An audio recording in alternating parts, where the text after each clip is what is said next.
Lit Vibes Only, where we live the shit out of books we love and hate. I'm Kelsey, the unhinged, diehard romantic and fantasy reader.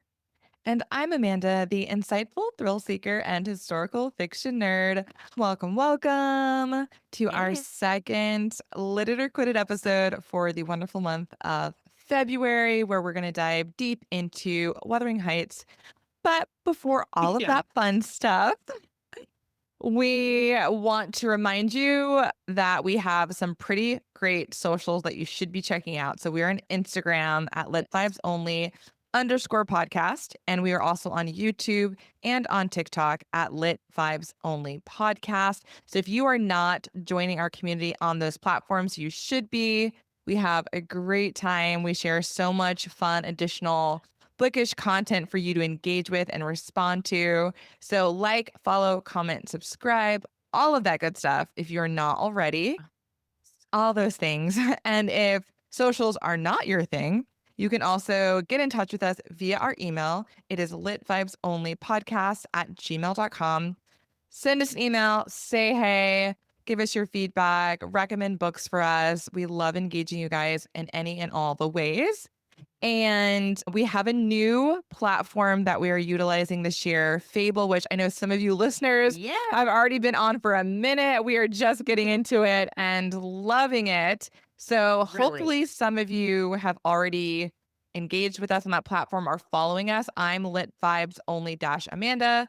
Kelsey is Lit Vibes Only Kelsey. And you'll see underneath our separate profiles that we also have book clubs for the books that we're reading for our Lit It or Quit It episodes. So hopefully you read along with us for Wuthering Heights. That would have been my book club since I'm the one who chose this book. And perhaps you read along with Kelsey for Children of Blood and Bone earlier this month. But again, just a great way to meet other readers, give us your thoughts, and get hyped for the episode so you know exactly what's up and what we're going to be chatting about today.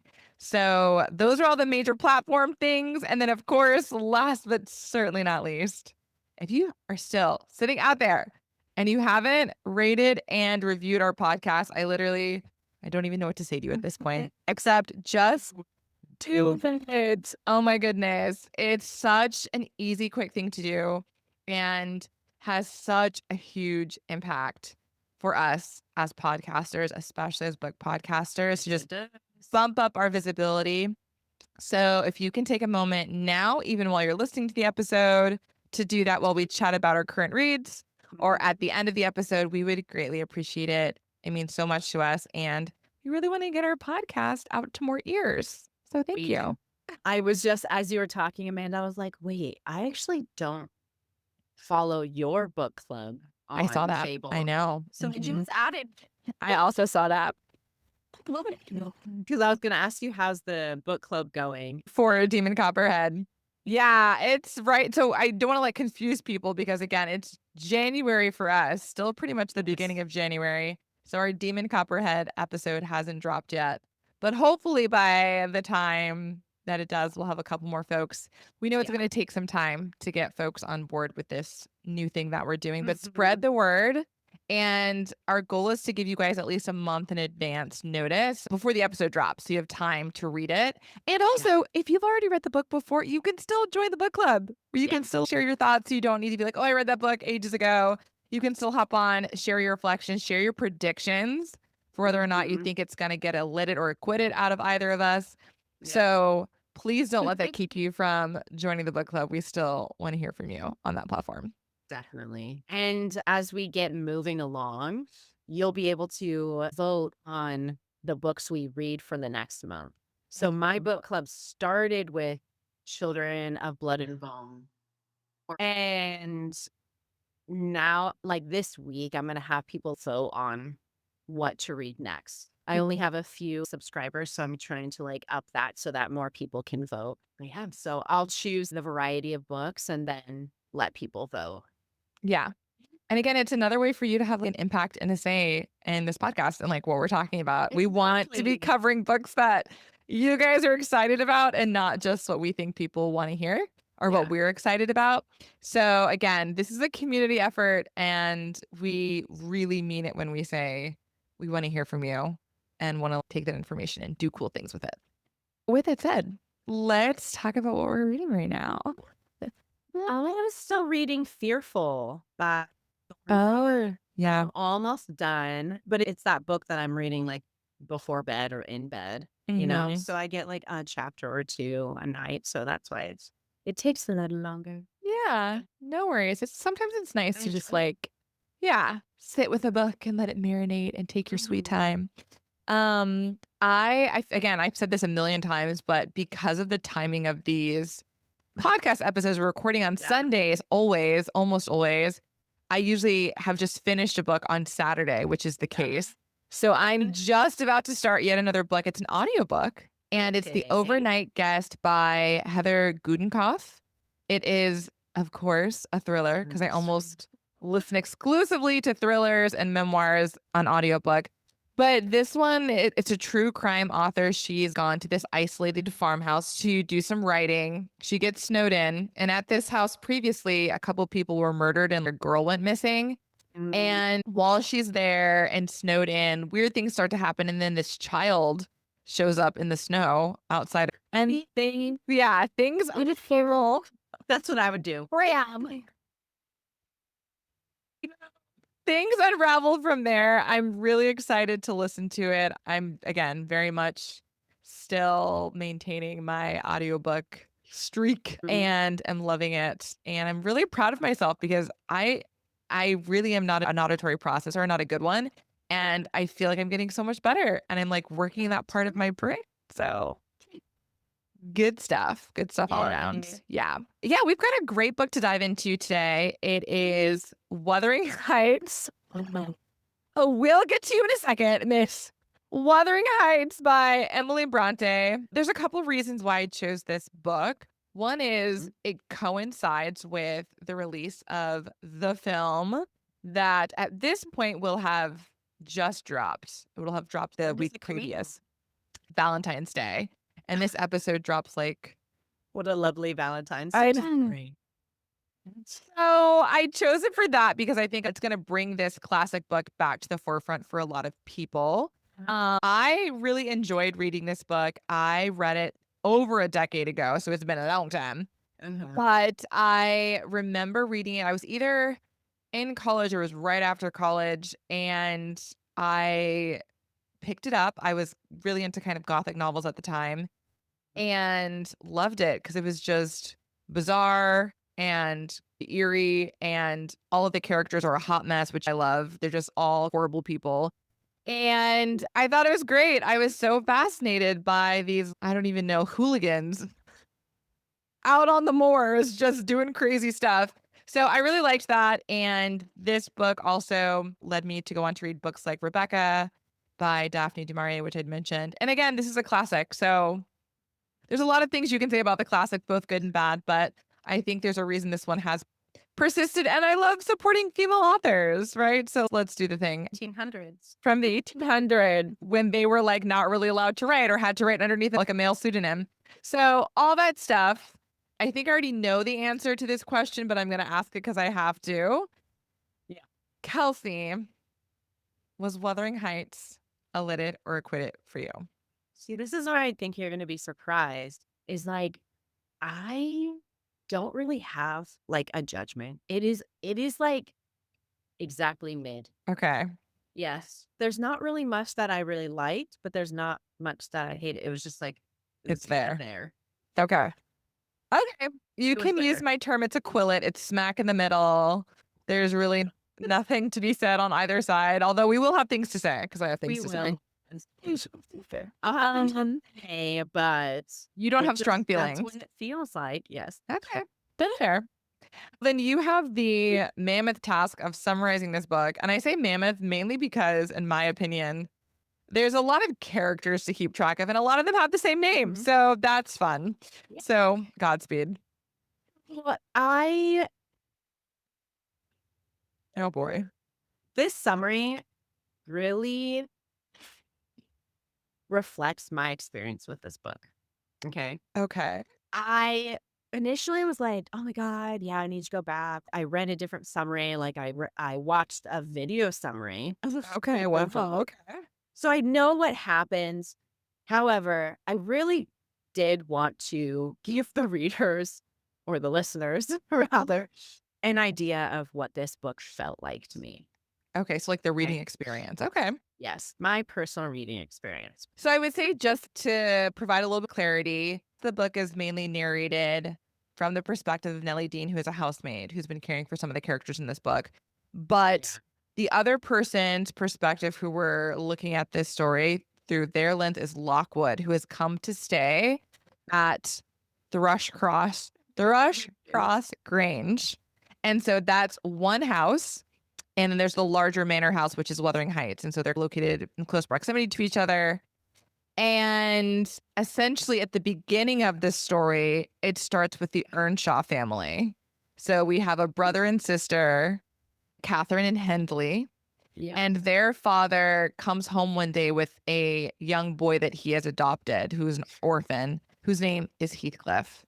And those are the primary characters from which everything else stems from. And it's Yes. important to know that from the beginning, Catherine and Heathcliff got along, and Hindley and Heathcliff did not, especially because Mr. Earnshaw favored Heathcliff over Hindley. And that's really important because a lot of Heathcliff's choices over the course of the novel are taking revenge on both Hindley and Hindley's son, Hareton, and also taking revenge on Edgar, who ended up marrying his childhood crush and lifelong love, I Catherine. also think he's punishing Catherine as well. Yeah, I Like, think yeah. so, for Mhm. choosing Edgar instead of him. So he's a very Yes. vengeful person, and his Extremely. actions, like his need to take revenge, really push along most of the events in this story.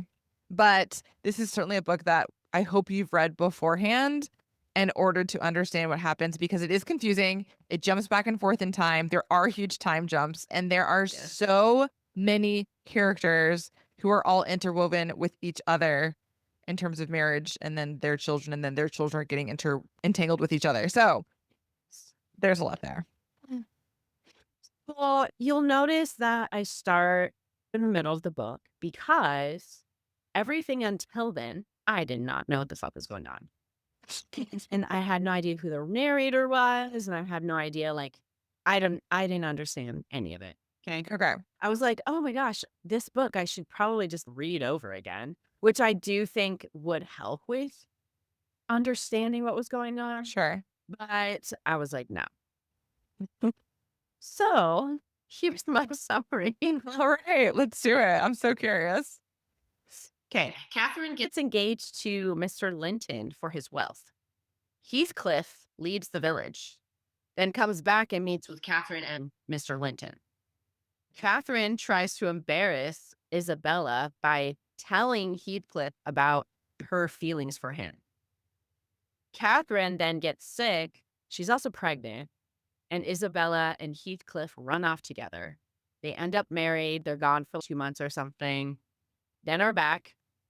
Heathcliff thinks Isabella's brother made Catherine sick, so he blames him.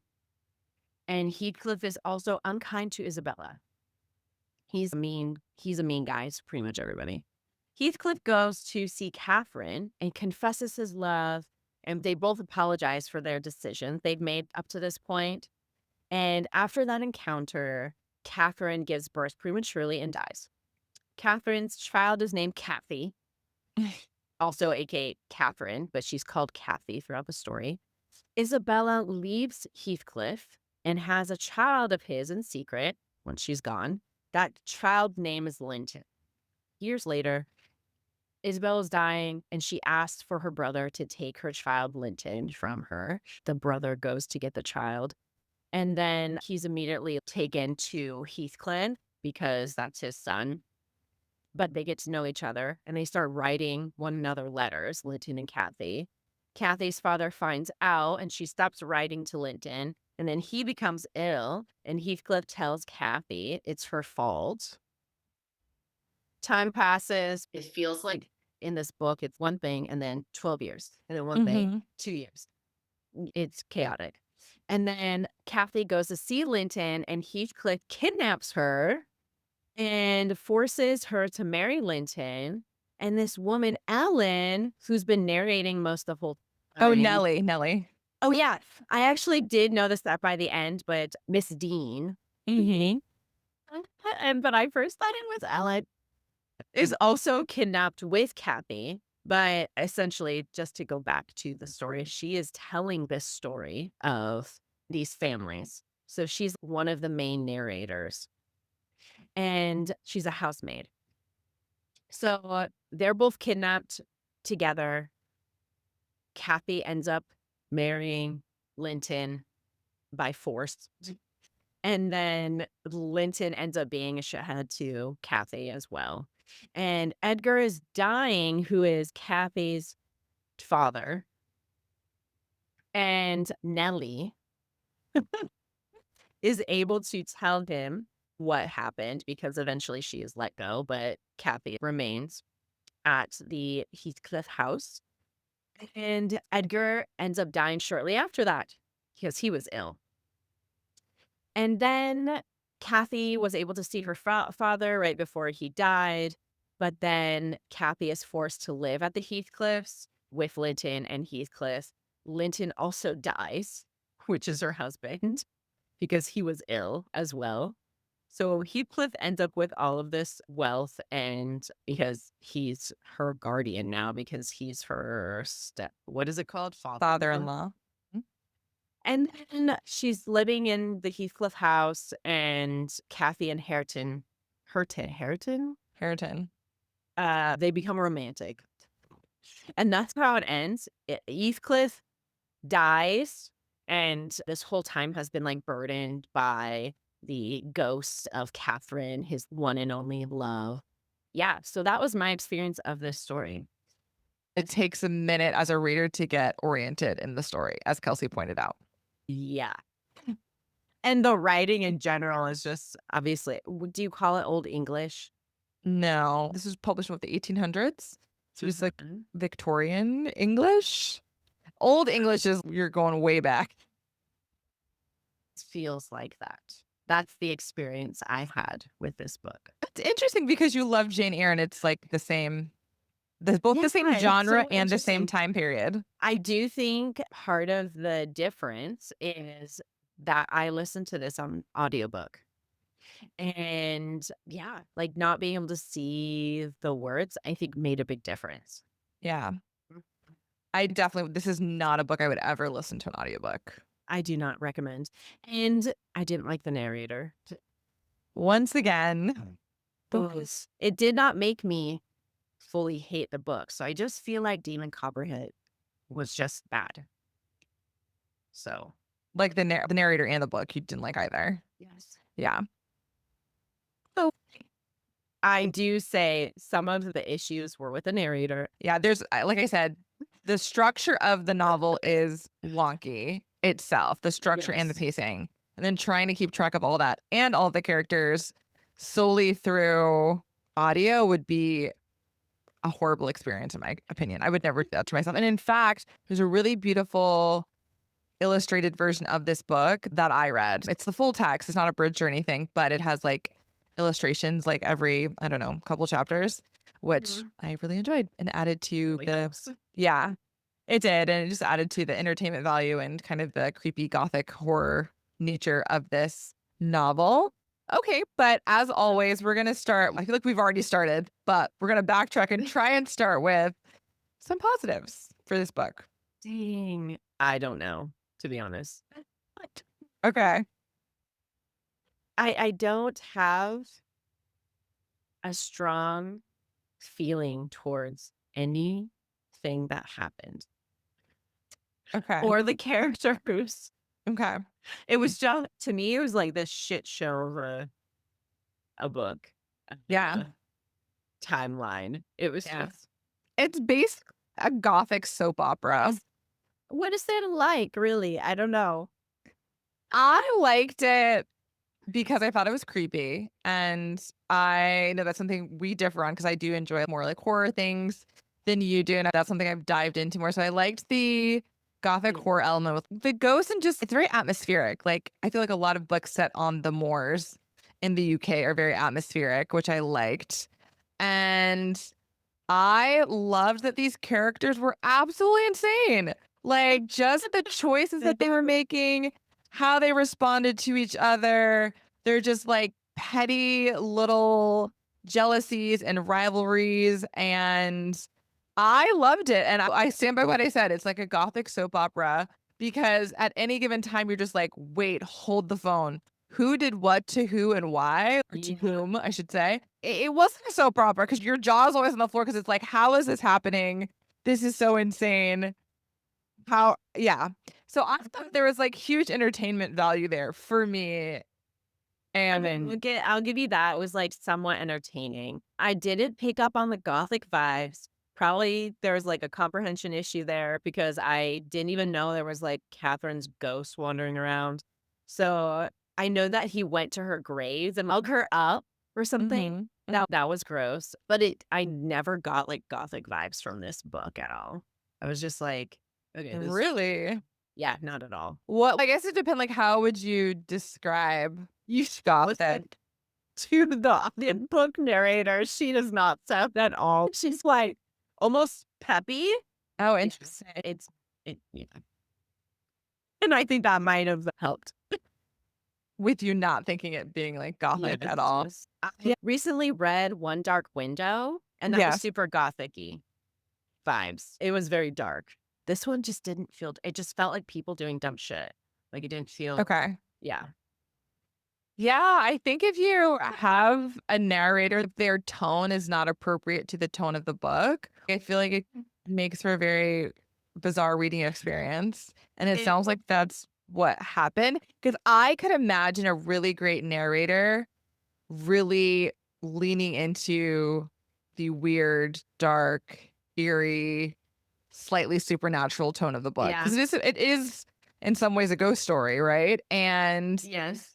it's crazy that you weren't able to pick up on that because the narrator was like, do, do, do, do, do. They're just out, you know. And the way that she narrated the voices for people too, Oh, no. everything just sounded so ridiculous. Oh, no.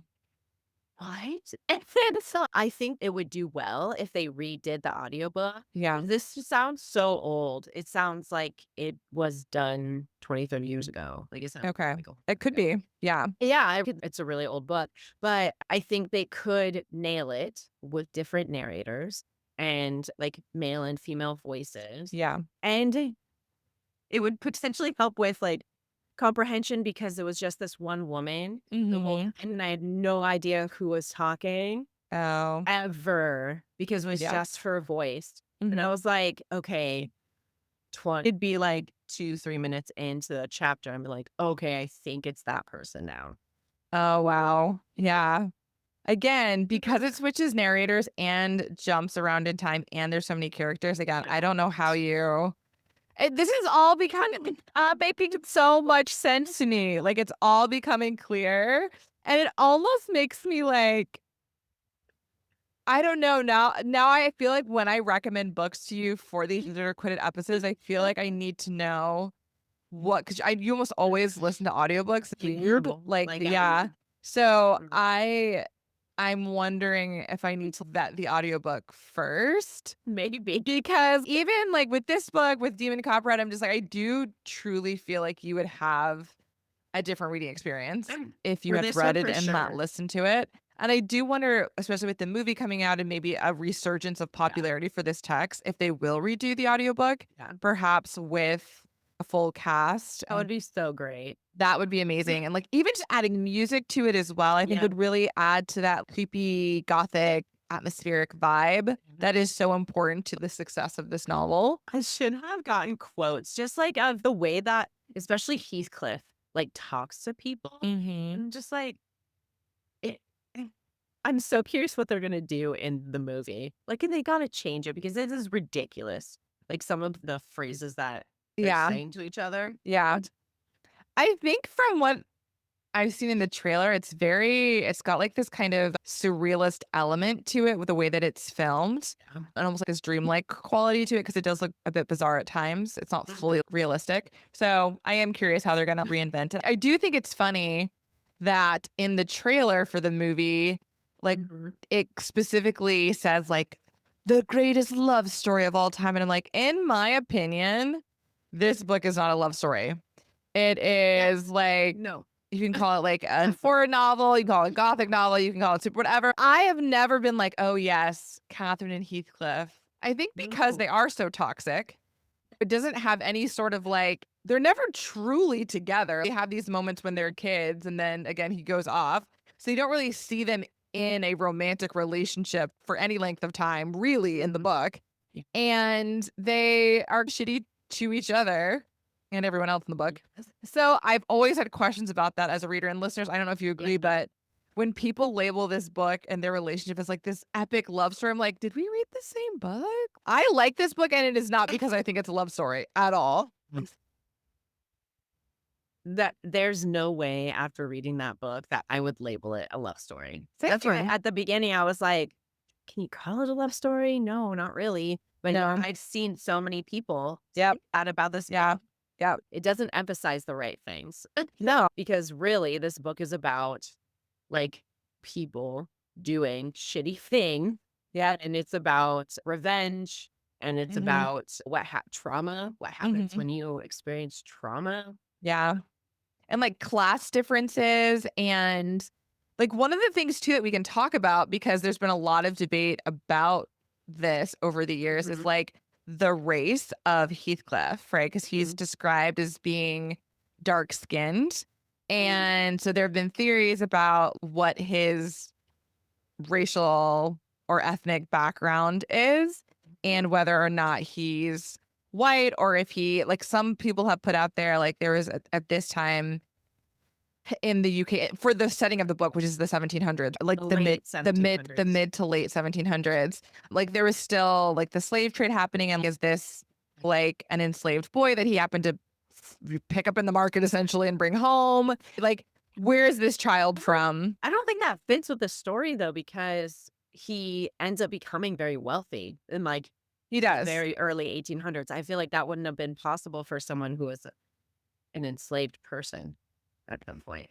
I don't know. In And the early 1800s? I'm trying to also think when when Britain basically ended slavery, Uh-huh. because they obviously ended it before we did. And yeah, I don't know. That was just a theory that someone had put out there, but there have Mhm. been lots of questions. Like maybe he wasn't an enslaved individual, maybe he was from like, I don't know, the Middle East or a Southern European country, from Italy or Mhm. Greece.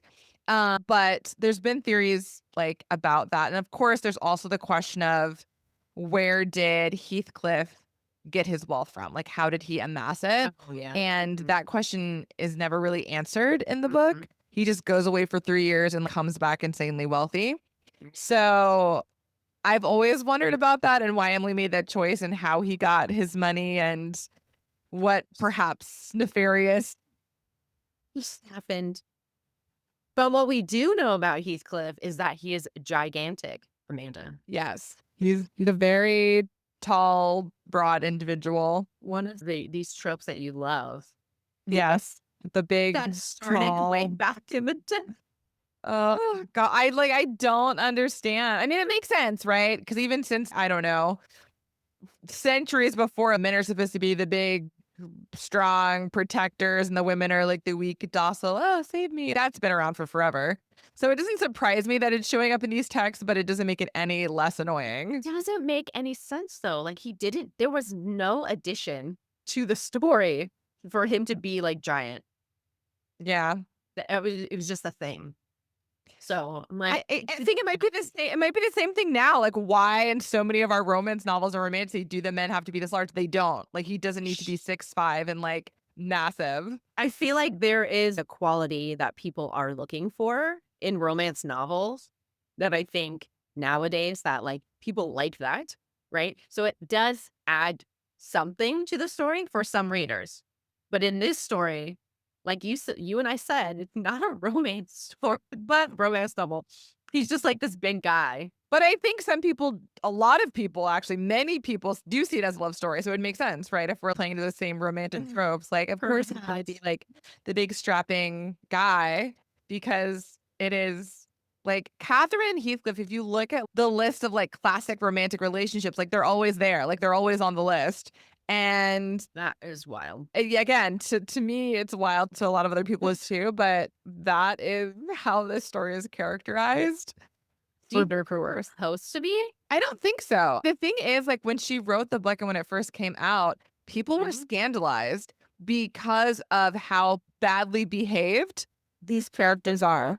Like, and I don't know, like, I don't know that much about Emily, to be fair. And Yeah.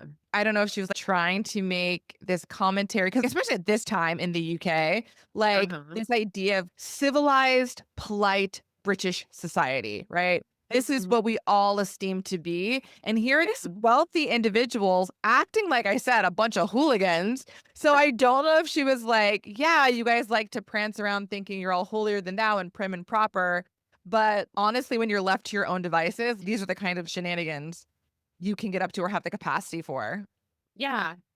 I could see that being the commentary rather than it's about these two people in love. Remind me where Catherine met Linton. How did she meet him? So yeah, and so his first name is Edgar. Are you talking about Catherine or Kathy? Because Catherine. so Catherine Earnshaw. Oh, his language. Yeah. No. So this is where it gets confusing. Yeah. So Edgar Linton and his sister Isabella Linton live at Thrushcross Grange. Okay. And they're roughly the same age, right, as Catherine and Heathcliff. Like they're contemporaries. Oh, okay. Okay. So when Catherine and Heathcliff are younger, they go over to Thrushcross Grange from Wuthering Heights, from their house, and they interact with Edgar and Isabella, Who were brother and sister. Earnshaw, you said? No, yeah, so Catherine Earnshaw and her adopted brother Heathcliff go over to hang out with Edgar and Isabella Linton. So those are siblings. So Catherine ends up with Edgar. They meet. Yeah. Because they're neighbors, and she like ends up getting bitten by their dog, blah, blah, blah, that whole story. All of that. I missed all of that. Didn't even know.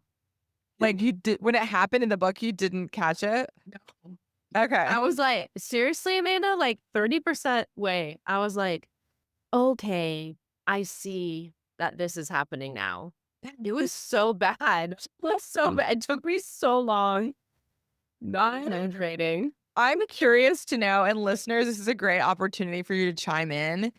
If you're somebody who read the audiobook, I would love to hear from you to know if you had a similar experience to Kelsey. And if you're somebody who read it and had a similar experience to Kelsey, like I'm curious what the breakdown is of people who like read versus listened to and like how it changed your reading experience. Because again, it is confusing, but I did not have the same level of confusion or difficulty when I was reading. And for reading Jane Eyre, like I've only read that book once. I did not have the same issues.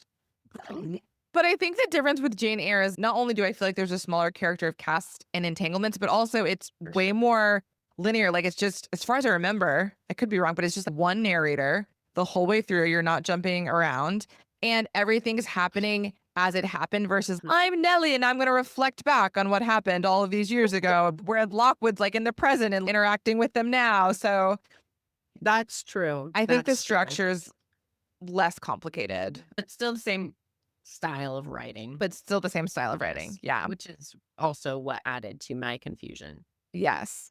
And at this point, I forgot what your original question was about Linton. Because I was, you were. When did they meet? How did they meet? Oh, yeah. So, yeah, they went over there and she got bitten by a dog. And yeah, they got to know each other.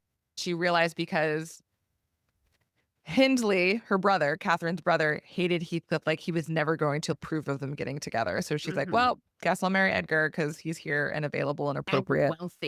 And wealthy, of course. I mean, if I married Heathcliff, because I remember this conversation with her and Nellie, she's like, if I married Heathcliff, we'd be broke, basically is what she was saying. And she didn't want that life. Yeah. Which makes a lot of sense back then as a woman because you have no ability to get income for yourself. So you want financial security and stability. You don't want to be in a poorhouse somewhere if your husband dies and leaves you destitute. So it's very strategic. The moment Heathcliff heard and then leaves for the 3 years. Yeah. Didn't say a thing. Just, yeah. He's like, well, you know what? I'm going to get wealthy. Yeah. And he does. Yep. And who knows what he did to like again attain that well. You have any theories? Do you have any theories? I don't based on his character and how ruthless he is, I do think it was something I used the word nefarious earlier, but I do think it was something unsavory. I don't know whether he was involved in the black market back then and like smuggling goods, if he was yeah, I don't know if he yeah, I don't know. But I don't think it was something upstanding and honorable, especially given the relatively short amount of time that he attained that amount of money. That too. Yeah. But yeah, I like I said, I liked it. It to me, I would say if I had to classify this story, I would say that it is a revenge story. Like that to me is Absolutely. the primary Mhm. motivator, the primary driver of the story and the plot. So it feels, I don't know if you've ever read The Count of Monte Cristo, but that is like a revenge story. And Mhm. it feels very similar in that someone's coming back to take vengeance on those who they feel have wronged them. And to be fair, in The Count of Monte Cristo, I think he's more justified. Whereas like Heathcliff is just like a bit of a maniac. Yes. And, yeah, vicious. But yeah, that's how I would classify it. And I'm surprised that more people don't talk about it. Which makes for a really interesting story if you look at it just in that lens. Yeah. If you're trying to make it a love story, it's like, what the fuck? Yeah. Because no one's happy, really. No one. So some argued that the real love story is not Catherine, Kathy Linton. So Edgar and Catherine's daughter. It's her relationship with Hareton. Like at the very end, like she ultimately finds happiness with Hindley and Francis's son, Hareton, who Heathcliff has kept under lock and key and misused and abused. And he's Yes. basically illiterate because his dad, or his, not his dad, his, what would that be? Uncle? His uncle. Meritain is who's Is Henley's, yeah, is Henley's son. So it would be his uncle. Heathcliff is adopted. So not Yeah. uncle by blood, but yeah, uncle by adoption. Yeah, so people have argued like that's the actual love story. And if people are going to talk about any romantic relationship in the book, like that's the one that seems the most ultimately it starts off problematic. Really? Yeah. Like, he's like, you make fun of me. Why would I like Yeah. you? Yeah. It's like, that's how. And yeah, I don't know. The again, I think where perhaps Emily's making some social commentary because that happens multiple times throughout the books where people who are wealthier or more educated are looking down upon and condescending to those who they deem less than, whether it is again because of wealth or education level. And you see that happening. And as a reader, you're like, ew, gross. How dare you treat this person this way? And maybe she was hoping her audience at the time would be like, I should probably reflect on this in my own actions and how I'm treating people in my life. Yes. Because again, this is a woman writing this, a woman who at this time would have been like very much oppressed and fighting for any sort of agency and autonomy. And so it makes sense that she would want to write a text that maybe highlighted to some degree some injustices happening.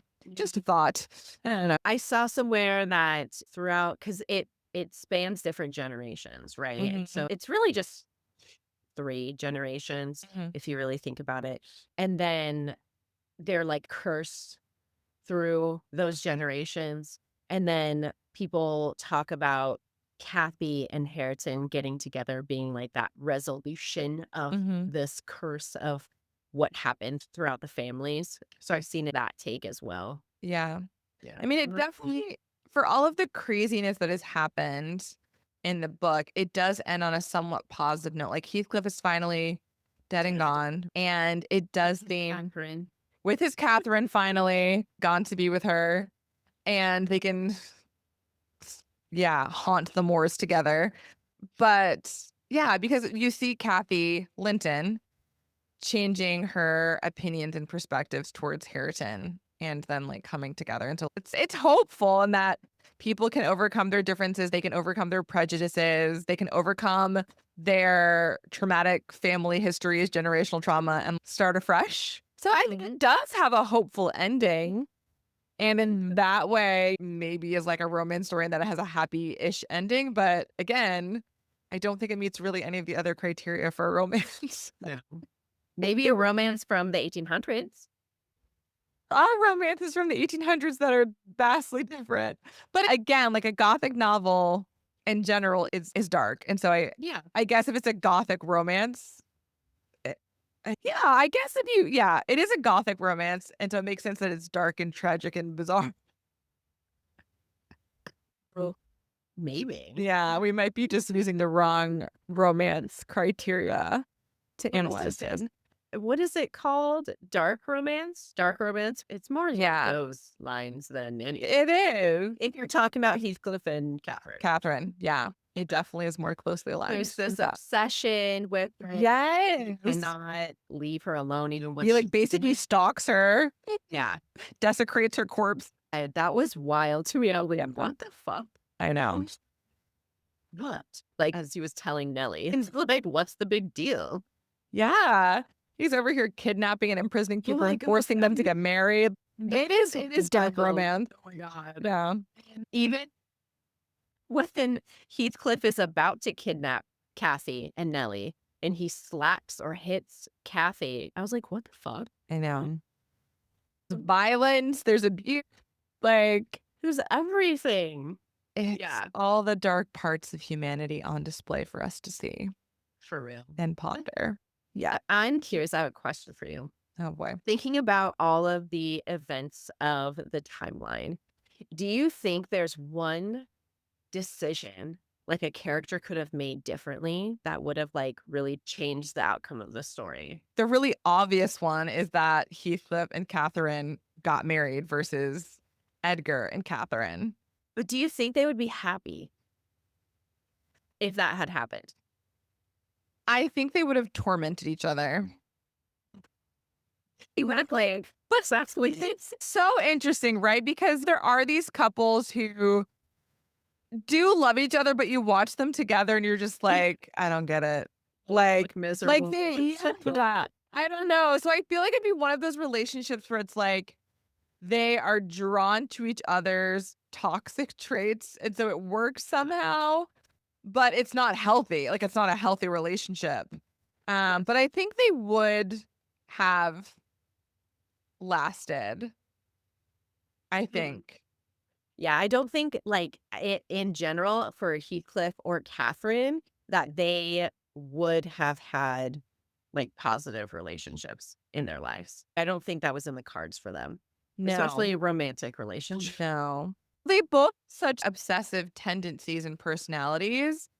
And without some like massive intervention and like growth and self-awareness, I don't think they have the because neither Catherine nor Heathcliff, for the duration of their respective lives, have any healthy relationships. I can't name one. I'm like, who does Heathcliff have a healthy relationship with? Who does Catherine Earnshaw have a healthy relationship with? What was her? I didn't get a good grasp on what her relationship with Edgar was. It just seemed like she married him for convenience, but there was nothing there. Like I don't think she had any real feelings or consideration for him. And neutral though, right? Like it was. I don't think they were actively making each other miserable in the way that Heathcliff was making his wife, Isabella, miserable. So I think for her, maybe it was a bit more toned down. And that could have also been just the fact that she was a woman and of the time and just maybe didn't act out as much or had as much leeway to act out. But I wouldn't say that her relationship with Edgar was like positive. I think it just was. And Nellie was like the gossip. I mean, she is fair. I think to Nellie's credit, she is the only parental figure for a lot of these individuals that showed them any kindness, care, provided wisdom and guidance. Like every other person in this novel who was a parent at one time or another just failed miserably in their duties. Yeah. Like, and so I guess maybe Isabella, when she was alive, taking care of Linton, Heathcliff, and her son, maybe, but we don't see that. Yeah, pointed. Or like sickly, bratty Linton. Yeah. I think He turns out to be that. Yeah. And I'm sure his mom probably spoiled and coddled him in London and Maybe. yeah. And then But yeah, they're literally the epitome of a dysfunctional family. Community, really, like Community. At this point, they are all family because they've all intermarried. So I feel like I could just label them all except Nellie and Lockwood. Yeah, that guy. Yeah. Who, like, is interesting because at the end of the novel, he expresses interest in getting with Kathy Linton because he sees how miserable she is and is like, maybe I could marry her and save her. So, Be the savior. yeah. Yeah. But, I have another question for you. okay. And it doesn't, obviously, when I say favorite or least favorite, it doesn't have to be because they're likable, obviously, because I don't they're think not any likable. why. So let's start with your like favorite character and then tell us why. Oh, this is hard. And I'm like looking at the characters right now. I guess I would say my favorite would have to be Heathcliff, right? Like and again, not because he's likable in any way, but because he is the linchpin to this whole enterprise. He is the reason that things happen. And because of his bizarre, vengeful actions, the story is so twisty and wild. So he gives this story it's his story, right? It's Heathcliff's story. So he would be my favorite. And I then say the same thing. He's so chaotic and like he is a chaos agent. Yes. and but you understand his actions. You're like, Yeah. that's like you're crazy enough to want revenge in this way. Which again makes me think about, because again, he was adopted as a young child, but I'm like, what happened to you before you were adopted? Like, what is your story and why are you the way you are? I feel like there's something there. You could create a spin-off novel that gives us the background for Heathcliff, just like Wide Sargasso Sea gives us the background for Bertha from, I think her name is Bertha, from Jane Eyre, the wife in the attic who's been locked away. That's her story. It's actually really great. You should read it. And it's a modern book. It was written, I think, in like the 70s. Yeah. So it wasn't written back in the 19th century, but I would be curious for someone to write, like, even if it was like a novella of what was Heathcliff's like before he showed up at Wuthering Heights. Yeah. Because I think, Be interesting. yeah, and I think it would give us more insights into some of the choices he makes as an adult and his insecurities and, why he acts the way that he does. Yeah, and then I think my least favorite character, I think, would probably be Linton. Just because he's just a whiny, annoying, sickly, just boy, child. yeah. What are you? Go away! Like he's like a little fly you just want to swat away, or a mosquito. And again, to give him some grace, he had a tough upbringing. His dad wanted nothing to do with him. He was living off with his mother. Then his mother dies. He has to go back. His dad doesn't really want him. And he's abusive. So I do want to be like, okay, you did get dealt a poor hand of cards, but I didn't. He drove me crazy. I would say the same thing. Yeah. We're aligned with that. Yes. Same favorite and least favorite. Anyway, is there anything else you want to add before we get to our reviews? No, I think we talked about what I wanted to. Okay. Well, I thought it was going to be like a flat out quit it based on some of your comments earlier. So I will take that it was like an in between. And it is something different that we've done on the podcast. This is our first real classic, quote unquote, novel from the canon that we've read. So it will be interesting to hear from other folks too. And we're going to hear from some other folks now for our literally the best or literally the worst segment. Yeah. We are going to read some 5-star and 1-star reviews from Goodreads. I've got 5-star since I was the one who forced Kelsey to read this, and Kelsey's going to read some 1-star reviews. So they were so fun to read. Oh, it's hilarious. So the first one I have is from Chelsea. I've tried it 3 times. I know people are obsessed with it and hate everyone in the book, and I just don't care about a book where I actually hate the characters. And sure, I get the interpretation that as terrible as Heathcliff and Kathy are, it's their love that redeems them. And isn't that romantic? No. That's it. Listen. Yeah, I would definitely say if you are somebody who likes to read books with likable characters, you will hate this book. Totally. It is not for you. If you don't mind crazy, messy, bizarre characters, you might really love it. But yeah, none of them are It likable. makes for interesting stories. It makes for an interesting story. So I've got two short and two long. So my first one is a long one. This is from Margaret M. 5 tormenting and passionate stars for a reading experience like no other, because never have I read a book that altered my emotions so many times in one book. My feelings moved in waves between compassion and despair, admiration and loathing, pity, but always regret. Victims or tormentors, that's for you to decide. For me, Wuthering Heights is an epic and timeless classic that has everything: obsession, greed, revenge, grief, emotional abuse, inequality, and even light horror. Everything except the thing most associated with this story. In my opinion, this is not a love story. It is the most beautiful love story that never happened, and in that lies the tragedy and the power of this book. It is a sobering waste of life and love, as the cruelty and selfishness of the characters shape their own story against the rigidity of an intolerant class system that pretty much predestined their fate anyway. Yet the unbreakable bond that existed between the two main characters sees them pursue each other, but always when it was too late, with the haunting realization that this self destruction is set to continue into the next generation, as the sins of the parents threaten to live on through the children with the same cruelty and brutality they heaped on each other. A brutal yet passionate story, a story about love, desire, and obsession, but with ugly consequences, made all the more intense for its Victorian England setting. In fact, Victorian realism at its best: raw, rigid, unforgiving, and profoundly devastating. And I ended it there because I went on and on. But if I wrote a review about this book, that is what my review would say, like almost word for word. And yeah, it's not a love story. It could have been one, but it wasn't. Okay, this one was also really long, and I had to cut it, um, because they went on and on. But this is from Madeline, and it just says bad stuff. So she's gonna go over like the bad stuff in the book. She had a section for good stuff, but I was just like, yeah, let's just cut that. Okay. I cannot for the life of me understand why anyone thinks this is a love story. It's a horror story of love and passion gone horribly wrong. And Heathcliff is one of the greatest villains ever created in literature. Notice I said villain and not anti-hero.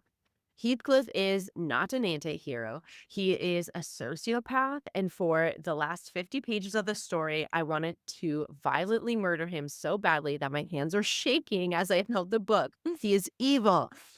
Kathy doesn't get my sympathy either. She was spoiled, unfeeling bitch during every moment she was present in the story. And it's only because she was dead by page 200 that she didn't make me as angry as Heathcliff did. She simply didn't get enough time. But let's go back to Heathcliff. I cannot outline here all of the evil things he did over the course of the story, and to do so would probably be to give away spoilers. Let me just say this. I now understand completely why Wuthering Heights is being advertised in bookstores as Bella and Edward's favorite book. It should be. As I said in a comment on one of my statuses, Edward Cullen is good, but Heathcliff wrote the fucking book on domestic abuse, thinly disguised as love. Leave it there. Yeah, that definitely has come up before, and it came up in some of the reviews that I was reading as well. So Wild. yeah, and I agree. Heathcliff is a villain. Like, Yeah. he's not a good person. I don't think. But a lot of people are like fangirling or like, Yeah, 'cause I don't want to say, I don't want to generalize that, but over him. yeah, And even like the movie, right? Like yeah, they yeah, put in this perceived sexy guy as yeah. Heathcliff, Jacob Elordi. right? Yeah. And on purpose. I think also, obviously, Hollywood is very strategic, and they know that right now, like the whole shadow daddy, dark, brooding male, Yes. morally gray, questionable person is like all the rage right now. And so they know crafting a story that can lean into that is going to do well for them. And I think that's very much what we're going to see in this movie is that Oh, absolutely. Heathcliff is going to be like, yeah, he's going to be a shadow daddy. And I don't, A shadow daddy that doesn't have a good side. yeah, exactly. I think they're going to give him one. I think they're going to find ways in like the directing and the script to make him less evil, because otherwise the movie doesn't work. Curious. Like, if you're gonna build this as a love story and are like basically word for word following this book, it's not gonna resonate, I don't think, with a modern audience. So they're gonna have to humanize him somehow. And I think that just from the clips I've seen from the trailer, I think that's exactly what they're gonna do. They're gonna make him more sympathetic. And again, Yeah. I do like giving characters grace. Like I said, Heathcliff's been through it Yeah. even before he showed up to Wuthering Heights. So maybe it's not a completely bad thing. But anyhow, I'm okay. so curious about the movie. Yeah. It's coming out in theaters, right? It's not Yes. just okay. Yeah. Yeah. So my next one's super short. This is from Katie Lumsden. As brilliant on the 11th reading as on the first. A brilliant, dark, complicated, and wonderful story, and one of my favorites of all time. I just completely adore it. I have not read this book 11 times. I don't know if I'd want to, but I do think it's complicated and dark and brilliant, and I do enjoy it. So, Right. Okay, I have two more left. The second to last from Daft Pink. It's a short one. How to win over a girl? 1. Go down on your knees and say, "Be mine," or else. Spoilers. 2. Wait for both of your spouses to die and then force both of your kids to marry each other as part of your decade-long revenge plan and gain control over everything. Rest in peace, Catherine. he's definitely playing the long game with this one. That is for sure. I mean, dedication. The I know. dedication. We definitely don't want to overlook that. This man was motivated and persistent. All right. So my next one from Jake. I first read this in AP English Literature, senior year of high school. This book is dense and thick and confusing, and with a class full of haters, it was hard to wrap my head around it. I subsequently read it 3 or 4 more times for classes in college, and every time I read it, I loved it more. I always found some new, fascinating piece of the story I had never picked up on. The last time I read it, I suddenly realized that there were many hints and clues that Heathcliff could, in fact, be black. A quick shot at research into Liverpool, where Mr. Earnshaw found the urchin, shows that it was home to a thriving slave trade. This theory completely changes the story, in my opinion. Or the thought someone brought up in our seminar on the Brontes. What if Nellie is in love with Heathcliff and subsequently altered how she told the story? You do find Nellie to be coincidentally involved in many key scenes throughout the text. What if she isn't the good guy most readers assume she is? Wuthering Heights is one of the quintessential novels in history. There's nothing else you can really say about it except that it is one of the best pieces of writing to ever be created. It's just that incredible. I do. That's high praise. Theory of Nellie being an unreliable narrator, because that wasn't a huge Mhm. thing back in like Victorian England in terms of the Yeah. literature. And I'm like, ooh, if you do follow that train of thought, that could lead to some pretty interesting conclusions. Mhm. I don't know that I buy it. I think she is a reliable narrator, but in a what if world, hypothetically, I'm like, yeah, it would make sense if she. But why would she make Heathcliff the villain if she was in love with him? Yeah. Didn't she make Catherine That's the what I'm villain? saying. That's Yeah, Catherine would be. Catherine is also shitty in this book too, but not as much as Heathcliff. Yeah, interesting. yeah. Unless Yeah, she was 'cause, like, mad, what would she get out of making him the villain? but maybe she was mad at Heathcliff because he wasn't in love with her, and so she's like, "Yeah, I'm just gonna make him out to be this really horrible person." But also Nellie was an adult the entire time, right? Like, More, throughout their childhood. yeah, she was old. Yeah, she was older than they were. That would be weird too. And older. Okay. My final one-star review comes from Ben. I stopped at page 42. I couldn't stand the writing. Not only was it difficult to decipher, call me dumb if you must, but sentences, even paragraphs that could have been summed up with a few words were expounded upon pompously for pages. This is a shame because I love dark love stories, and that, along with what I had heard about this novel's strong character development and its generally strong reputation, made me think I'd love it. But I can't take any more of the prose, and I'm too bored with ADD and too distracted with lack of patience to continue. Just can't do it. This is what got me. I'd be like, what did they say? Oh, okay. So she left. It's not clear. Something I do not understand though about you and this person who just read the review. Because he was like, yeah, it's hard to decipher. And she spends pages like expounding on whatever small thing. And I'm like, that happens all the time in Jane Eyre. And it's why I do not like that book. She will spend pages going on and on about the most minuscule thing. And I'm like, can we pick this up? Can we move it along? But you love that book. And I'm just like, this is so interesting. I don't know. I think they have very similar writing styles. I also, though, read that so long ago. Mm-hmm. But I don't know. It's Yeah. Interesting. okay. I'm chaotic and It's okay. We love it. Okay. Last 5-star review from L. Emily Bronte had no right to make this book so good. Wuthering Heights is not a romance, no matter how many times Stephanie Meyer tried to sell us otherwise in the Twilight Saga. But it is a love story, albeit a very distorted one. Bronte's erudite command of the English language shines through as she weaves poetry within her prose to create one of the most devastating, emotionally complex stories of all time. This book should not be read as a romance, but rather a story of deeply complicated and unlikable characters and their relationships. Bronte uses them as vehicles to explore the boundaries and intersections between infatuation, love, and lust.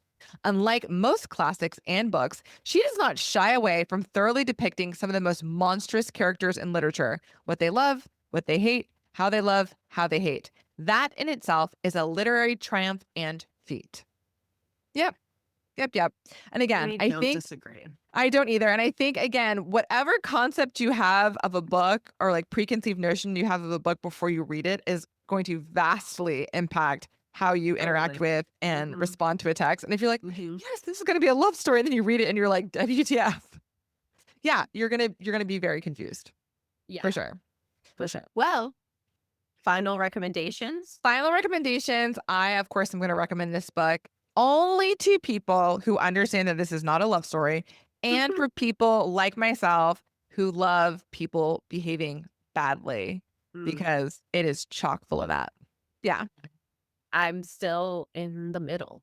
I don't know who to recommend this to, but yeah, it's a classic. So I feel like sometimes it's almost nostalgic, even if you haven't read it before, to read these books. And I think it's worth reading to be in the know. Yeah. But you might not enjoy it. And that's okay. Yeah. And I think the other thing too along those lines is reading classic literature can be helpful because everything influences everything else. And this book has had a huge impact on other authors and other texts. And so it's cool to trace those through lines. You can read it for that reason as well. You might see the connections between what you're reading now in 2026 and this novel from the 19th century. So we do want to hear from you guys. We want to know your thoughts on this book and your thoughts on the movie now that it's out and how they hold up to each other. We'll have to plan. We're definitely going to have a date. Yes. We're going to do a book bestie date to Wuthering Heights. Maybe we'll put some of that info on our socials and do a little recap. So in order to have access to that and to share your thoughts, you need to be following us on socials. So we are on Instagram at lit_vibes_only_podcast. And we are on YouTube and TikTok at Lit Vibes Only. So make sure that you use Lit Vibes Only podcast. Thank you so much. I also started, the reason why I stopped is because in my head I was like, oh, I did socials at the beginning. Kelsey should be doing right now. In my head, I was like, do you want to like pick up from there and tell them the rest? Always remember to rate and review if you haven't done so yet. If you've done it on Spotify, go over to Apple and do it. Yes. It's great. Double dip.